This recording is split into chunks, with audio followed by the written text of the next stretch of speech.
May I come in, sir? Come. Good afternoon, ma'am. Good afternoon, sirs. Good afternoon. Have a seat, Garima. Thank you, sir. So, Garima is from Bareilly. Yes, sir. I was born in Born Bareilly. in Bareilly. Yes. Right now, you're in Uttarakhand. Yes, sir. Are you serving say, anywhere? As Are you serving anywhere? no, sir. Achha. So, English literature and sociology. Yes, sir. And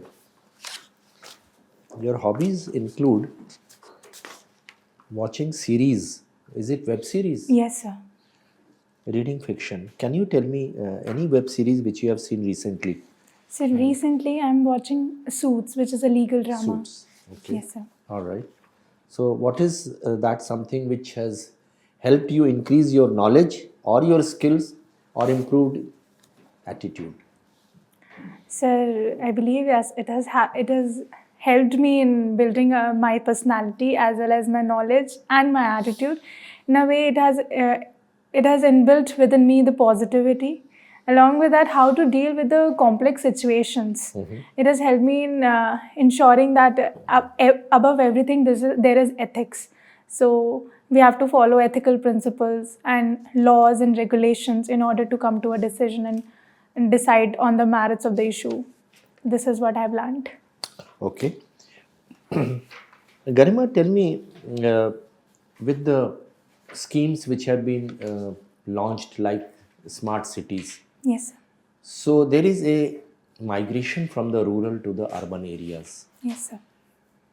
Now, in order to create more jobs in the rural areas, Yes, sir. what steps can be taken by the government? Sir, to bring development and employment in the rural areas, I believe there is a need to strengthen and empower the locals themselves. For example, I would like to take an example of my state, which is Uttarakhand, which is prone to migration. There's a need to develop community-led tourism in that, where we are strengthening the locals to provide homestays to the tourists, and instead of hotels and restaurants, they are the ones providing services. So these are the things I believe. So that B&B services already must be going on. Sir, it is on a very little scale because there have been more, I believe, corporatization in a way that they are developing hotels, restaurants, and these are not owned by the locals themselves. So due to the need of employment, they migrate. Okay. All right. Can you tell me what are the official and unofficial actors in public policy cycle? Sir, official actors are the government, the bureaucracy, and the executive, the judiciary, whereas the non-official actors are... One more. Okay. Sir... Executive is said, judiciary is said. One more Sir, is legislature. Legislature. Okay. Yes, sir. And sir, non-official are the NGOs, the civil society, the people themselves. So can you give some examples where a public policy was formulated at the instance of unofficial actors? Number one. A public policy which was formulated because of intervention of judiciary. Sir, one by the non-official actors as Jan Lokpal movement, which has resulted into a Lokpal bill. Okay. And sir, with respect to judiciary, sir, I'll need some time to think right now. Sir, I believe decriminalization of homosexuality is one. This has been done through judicial intervention. One of the very important policies which was formulated for empowerment of women. So yes, sexual harassment, sexual safety at workplaces of the women. Prevention of sexual harassment at Yes, workplace. Okay. All right. My last question is, what is the role of conscience in decision making, in solving ethical dilemmas before a public servant? Yes. So may I take few moments? Sure.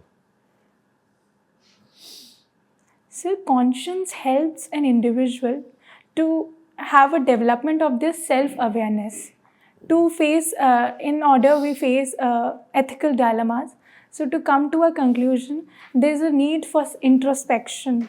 There's a need for the self-awareness, self-motivation. So all of these are developed by the ability of conscience, the critical thinking power. So this is something which comes from inner tendencies. So this is what I believe, sir. Okay, thank you. Okay, so some questions from sociology. Sociology is your optional. Yes, sir. Okay, can you tell me 4 type of suicides Durkheim talks about? Yes, sir. So Durkheim talks about anomic suicides, egoistic suicides, fatalistic suicides, and altruistic suicides. Okay, and the practical example of an altruistic suicide? So one I can think of right now is the soldiers Yeah. giving up their lives for the national interest. Yeah, okay. Now, stratification, there are 3 main theories: Yes, sir. Marxist, Weberian, Yes, sir. and structural functional theory. Yes, sir. Which of the theory describes the Indian society closest and the best? So one, I feel structural stratification. It provides closest because it is believed that stratification is functional in its perspective. Also, one is Weberian stratification. I feel it is more aligned towards Indian society. So, what are the 3 things he talks about? So Weber. Weber. So Weber talks about stratification in terms of class, social status, and the power. Okay. So, social status, how does it relate to Indian society? Yes. So social status is more about the way of living of an individual and the lifestyle choices of the persons. So this is how I think that the lifestyle choices that we have in our society is leading to the stratification process. Okay. So, what is the difference between achieved status and ascribed status? Can you give examples? Yes, sir. So ascribed status is about which is allotted from the birth itself. One we can think of is the older society where Varna system and Brahmanization is one of the ascribed status, and achieved status is based on our own skills and education. For example, we are able to reach to a better position in the company is because of our skills and our education. That is achieved. Yes, sir. So, but that you mentioned one word, Yes. Brahmanization. Sorry. So, Yes. is that a ascribed status? That's not ascribed. Sorry, sir. What is Brahmanization? Sir, I apologize for that. No. Sir, No problem. So Brahmanization is where a lower caste person look and adopt the practices and the cultural rituals of the upper caste. In terms of Brahmanization, they imitate the Brahmins. Brahmins. Yes, sir. Okay. And in Sanskritization? So Sanskritization is same as Brahmanization. It also focuses on this only. Sanskritization is more or less a lot ascribed and attached to Brahmins itself. But So Sanskritization is a broad word. Brahmanization comes under it. so in Sanskritization, whom are they emulating? I am specifically using the word emulating the external symbols and rituals. So, yeah. Isn't it? Yes, sir. So which caste is that? Sir, upper caste. Srinivas came up with that caste concept. Yes, sir. Which is that? Dominant caste. Yes, sir. Thank you, sir. Thank you. English literature. Yes. Have you heard of this phrase called white man's burden? Yes, sir. Tell us something about this. So white man's burden is how it is believed in the colonial mindset that the people. Sir, can I take an example of India where Yeah. they have given in terms of India, where the people of India are considered the burden of the white man who were the imperialist and the colonialist in the country when the country was ruled by the British government. Right. So, who wrote this poem? Sir, in the current moment, I'm not able to recall.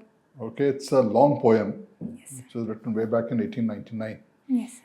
So, please read about that Thank because you, that's a term which is used even today by a lot of MPs in British Parliament.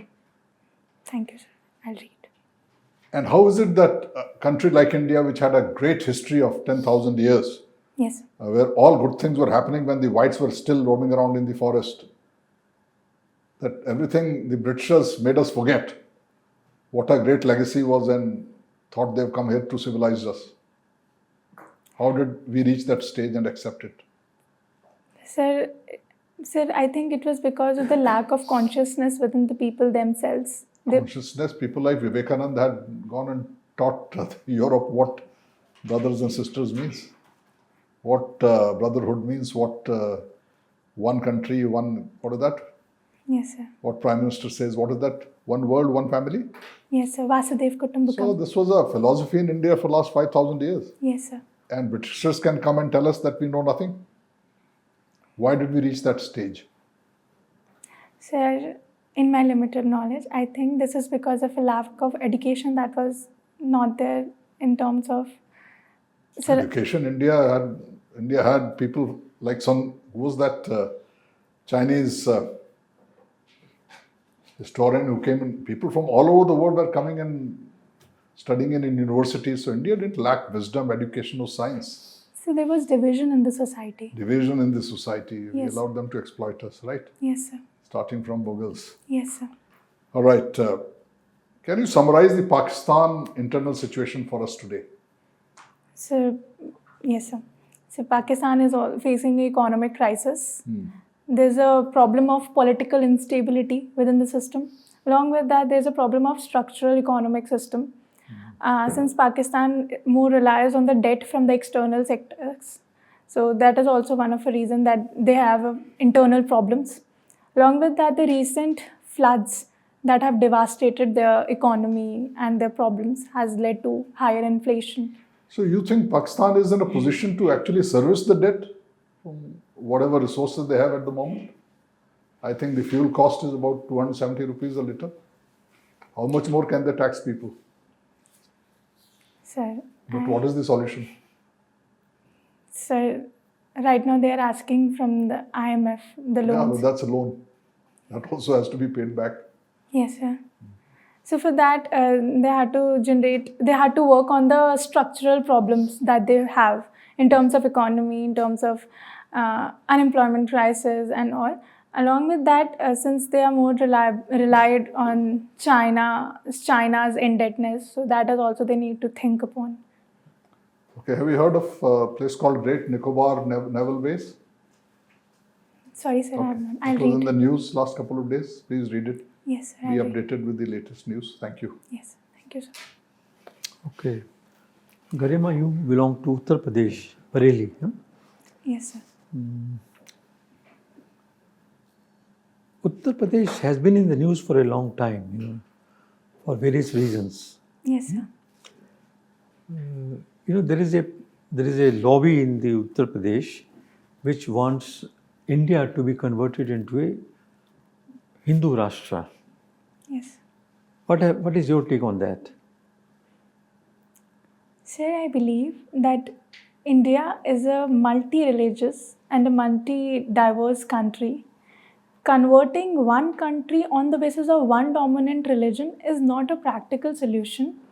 I look that to sustain peace and harmony in the society and also with respect to the national security of the country and the integrity of the nation, Is it permissible under the law of the land? Sir, no, sir. We are a secular country. We are a secular nation. Our preamble focuses on the word of secular.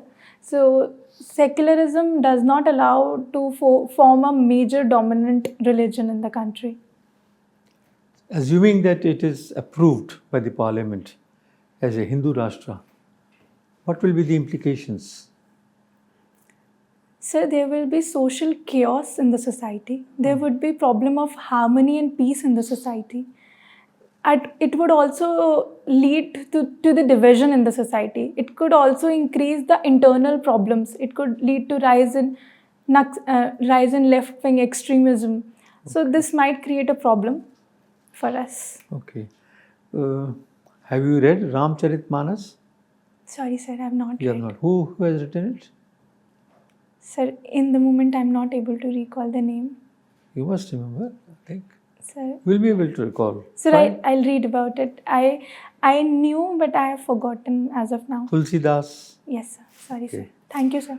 There was some controversy in Uttar Pradesh about Ramcharitmanas, which spread across the country later on. I'm not aware, sir. Okay. I'll read. Okay. Bareilly, you belong to Bareilly. Yes, sir. It was in the news recently when a transgender teacher from a school was sacked. Are you aware of that? Recently as 2 weeks back.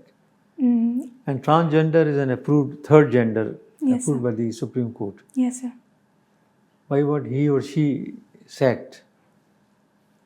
And nobody took notice of this. Yes.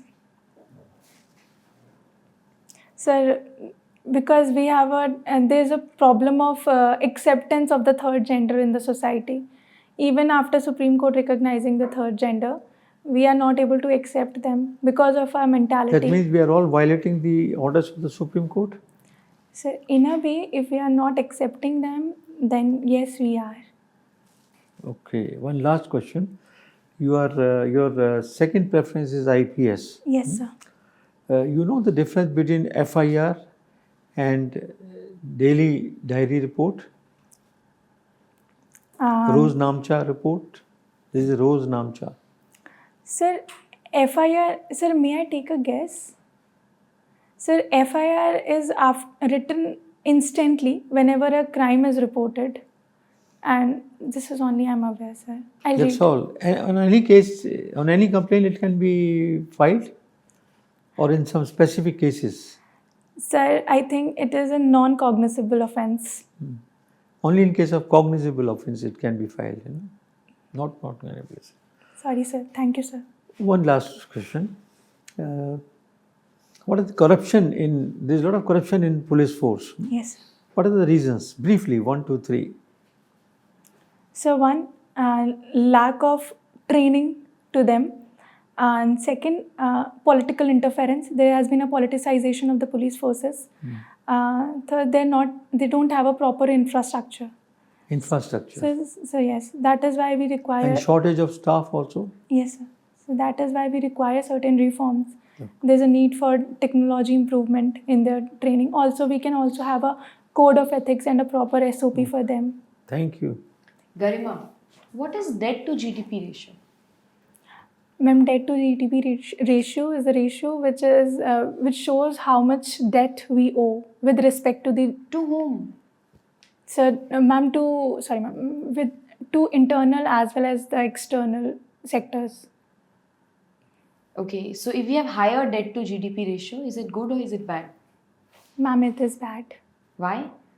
Ma'am, because it will lead to the vulnerability of the economy. It will lead to inflation as well. It would also lead to intergenerational. It will disrupt the intergenerational equity because it would lead to that the future generations would have to pay back their debt. So that is why. You're a student of English. How all of a sudden you thought of coming into administration? Ma'am, I have always thought of coming into civil services, and I believe that English literature has given an impetus to it. In a way, it has strengthened my thinking abilities. It has widened my perspectives. It has widened my choices.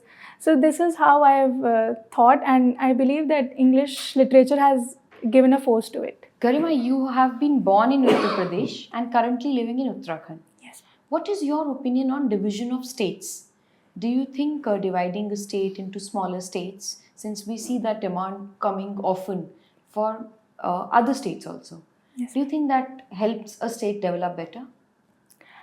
Ma'am, I believe it depends on the people's aspirations as well as the regional demands as well as for the development of that particular state. If we look at Uttarakhand and Uttar Pradesh bifurcation, it has helped Uttarakhand to develop. It has helped in industrial development as well as the development of the tribals and listening to their identity crisis that they were facing.